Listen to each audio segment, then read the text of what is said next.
Dear parents, CA പോലുള്ള highly competitive എക്സാംസിന് appear ചെയ്യുന്ന കുട്ടികളുടെ പാരൻസ് ഒരുപാട് കാര്യങ്ങൾ അറിഞ്ഞിരിക്കേണ്ടതുണ്ട്. എല്ലായ്പ്പോഴും പോലെ ക്വാളിഫൈ ചെയ്യുന്ന കുട്ടികളുടെ റിസൾട്ടുകളിൽ ഏറ്റവും കൂടുതൽ പങ്ക് വഹിക്കുന്നത് അവരുടെ പാരൻസ് തന്നെയാണ്. എന്നാൽ എസ്പെഷ്യലി ക്വാളിഫൈ ചെയ്യാൻ പറ്റാത്ത കുട്ടികളുടെ പാരൻസ് മനസ്സിലാക്കിയിരിക്കേണ്ട ഒരുപാട് കാര്യങ്ങളുണ്ട്. ഈ ഒരു കോഴ്സിൻ്റെ സ്ട്രക്ചർ, എക്സാം എൻവയോൺമെൻറ്റ്, അതുപോലെ തന്നെ ഒരു കുട്ടി കടന്നു പോകുന്ന സിറ്റുവേഷൻസിനെ പറ്റി മനസ്സിലാക്കേണ്ടതും അവരെ വേണ്ട രീതിയിൽ ഹാൻഡിൽ ചെയ്യേണ്ടതും പാരൻസ് നിർബന്ധമായിട്ടും ശ്രദ്ധിക്കേണ്ട കാര്യമാണ്.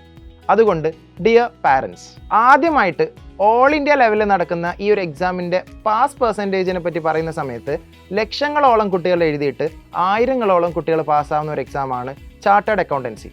അതിൽ തന്നെ CA ഫൗണ്ടേഷൻ ലെവലിൽ 4 പേപ്പറുണ്ട്. 2 പേപ്പർ 3 മണിക്കൂർ വീതവും 2 പേപ്പർ 2 മണിക്കൂർ വീതവും. ഈ 4 പേപ്പറും എഴുതി കഴിഞ്ഞതിന് ശേഷം ഏതെങ്കിലും ഒരു പേപ്പർ എഴുതി പാസ്സാവാൻ പറ്റിയില്ലെങ്കിൽ 4 പേപ്പറും ഒന്നുകൂടി റിപ്പീറ്റ് ചെയ്യണമെന്നതാണ് CA ഫൗണ്ടേഷൻ സ്റ്റുഡൻറ്റിനെ സംബന്ധിച്ചിടത്തോളം ഏറ്റവും വലിയൊരു ചാലഞ്ച്. മാത്രമല്ല നെഗറ്റീവ് മാർക്കും ഹൈ സ്ട്രെസ്സും കൂടിയാകുമ്പോൾ ഒരു കുട്ടി കടന്നു പോകുന്നത് ഹൈ പ്രഷറിലൂടെയാണ്. ഇനി ഇൻ്റർമീഡിയറ്റ് ആണെങ്കിലും ഫൈനൽ എക്സാം ആണെങ്കിലും 6 പേപ്പർ 3 പേപ്പർ അടങ്ങുന്ന 2 ഗ്രൂപ്പുകളിലായിട്ടാണ്. അതിലും ഒരു പേപ്പർ ക്ലിയർ ചെയ്യാൻ പറ്റിയില്ല എന്നുണ്ടെങ്കിൽ 3 പേപ്പറും പിന്നെയും എഴുതേണ്ടി വരും, എക്സെപ്റ്റ് 60 ഓർ മോർ മാർക്കുള്ള ഏതെങ്കിലും ഒരു സബ്ജക്റ്റ് ഒഴികെ. അതുകൊണ്ട് തന്നെ എല്ലാ സ്റ്റേജിലും ഈ ഒരു ഗ്രൂപ്പ് സിസ്റ്റം എന്നത് CA എന്ന് പറയുന്ന കോഴ്സിനെ ഭയങ്കര ചലഞ്ചിങ് ആക്കുന്നുണ്ട്. അത് തന്നെ ഒരു കുട്ടിയെ സംബന്ധിച്ചിടത്തോളം നല്ല പ്രഷർ ക്രിയേറ്റ് ചെയ്യുന്നുണ്ട്. എന്നാൽ ഇതിലൂടെയൊക്കെ ഒരു കുട്ടി കടന്നു പോകുന്നത് ഫ്യൂച്ചറിലുള്ള ജോബ് ഗ്യാരണ്ടിയും അതുപോലെ തന്നെ ഈ ഒരു കോഴ്സുമായിട്ട് ബന്ധപ്പെട്ടിട്ടും ക്വാളിഫിക്കേഷന് ശേഷം വരാനിരിക്കുന്ന ഓപ്പർച്യൂണിറ്റിയെ പറ്റിയിട്ടും ആഗ്രഹിച്ചുകൊണ്ടാണ്. പക്ഷേ നമ്മൾ കാണുന്ന പല കുട്ടികളുടെയും ഏറ്റവും വലിയ ഡ്രീം എന്ന് പറയുന്നത് അവരുടെ പാരൻസിനെ ഹാപ്പിയായി കാണണം എന്നത് തന്നെയാണ്. അതുകൊണ്ട് ഒരിക്കലും ഈ ഒരു ജനറേഷനിലുള്ള കുട്ടികൾ ഒരു രീതിയിലുള്ള എഫേർട്ടും കുറച്ചിട്ടല്ല ഈ ഒരു എക്സാമിന് വേണ്ടി പ്രിപ്പയർ ചെയ്യുന്നത്. അതിന് നിർബന്ധമായിട്ടും നമ്മൾ കൺസിഡർ ചെയ്യേണ്ടതുണ്ട്. പല കുട്ടികളും ക്ലിയർ ചെയ്യാൻ പറ്റാത്തൊരവസ്ഥയിൽ പറയുന്നൊരു കംപ്ലൈൻ്റ് ആണ്, പാരൻസ് അവരോട് ചോദിക്കും, കുറേ അറ്റംപ്റ്റ് ആയില്ലേ, നിർത്തിക്കൂടെ, മറ്റേതെങ്കിലും കോഴ്സിന് പോയിക്കൂടെ എന്നത്. എന്നാൽ പാരൻസ് എല്ലാവരും മനസ്സിലാക്കേണ്ട കാര്യം CA എന്ന് പറയുന്നത് വലിയൊരു ജേണിയാണ്. അതിൻ്റെ അവസാനത്തിലൊരു ഡെസ്റ്റിനേഷൻ ഉണ്ട്.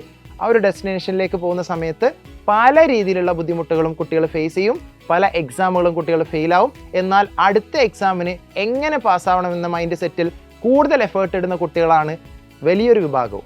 ഒരു ഫേമസ് ലൈൻ ഉണ്ട്, we are yesterday's people preparing today's children for a better tomorrow.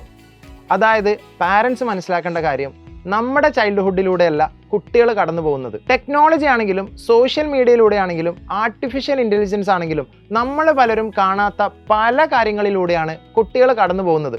ഇത്രയും ഡിസ്ട്രാക്ഷൻസ് ഒഴിവാക്കിയിട്ട് ഫുൾ ടൈം ഒരു കോഴ്സിന് വേണ്ടി ഇരുന്ന് പഠിക്കുക എന്നത് ഒരു കുട്ടിയെ സംബന്ധിച്ചിടത്തോളം വലിയ ബുദ്ധിമുട്ടും അതുപോലെ തന്നെ ചാലഞ്ചിങ് ആയിട്ടുള്ള ഒരു കാര്യം തന്നെയാണ്. എസ്പെഷ്യലി ചാർട്ടേഡ് അക്കൗണ്ടൻസി പ്രിപ്പയർ ചെയ്യുന്ന കുട്ടികളെ സംബന്ധിച്ചിടത്തോളം ലോങ് ഹവേഴ്സും ഒരുപാട് നമ്പർ ഓഫ് ഡേയ്സിൻ്റെ ക്ലാസ്സുകളും ഒരുമിച്ച് അപ്പിയർ ചെയ്യുന്ന സമയത്ത് പല രീതിയിലുള്ള ബുദ്ധിമുട്ടുകൾ ഫേസ് ചെയ്യാറുണ്ട്. അതുകൊണ്ട് dear parents, believe in your child, please don't compare, be their confidence and understand technology. ഒരിക്കലും മറ്റു കുട്ടികളുടെ റിസൾട്ട് നോക്കിയിട്ട് നിങ്ങളുടെ കുട്ടിയെ നിങ്ങൾ കമ്പയർ ചെയ്യാനോ നിങ്ങളുടെ കുട്ടിയുടെ റിസൾട്ടുകൾ വിലയിരുത്താനോ പാടില്ല. ഇനി അവസാനമായിട്ട് കുട്ടികളോടാണ്, your parents, they are yesterday's people. ഉറപ്പായിട്ടും ഒരു ജനറേഷൻ ഗ്യാപ്പ് ഉണ്ടാവും.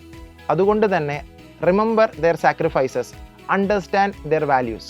ടു സം അപ്പ് തിങ്സ്, പാരൻസിനോടും കുട്ടികളോടും ഒന്നിച്ച് പറയാനുള്ളത്, ഇതൊരു മ്യൂച്വൽ അണ്ടർസ്റ്റാൻഡിങ്ങിലൂടെ ഒരുപാട് എഫേർട്ട് ഇട്ടിട്ട് നമ്മൾ ചെയ്യേണ്ട കാര്യങ്ങളാണ്. ചാർട്ടേഡ് അക്കൗണ്ടൻ്റ് ആവുക എന്നത് ഒരിക്കലും ഒരു ഈസി ആയിട്ടുള്ളൊരു ടാസ്ക് അല്ല.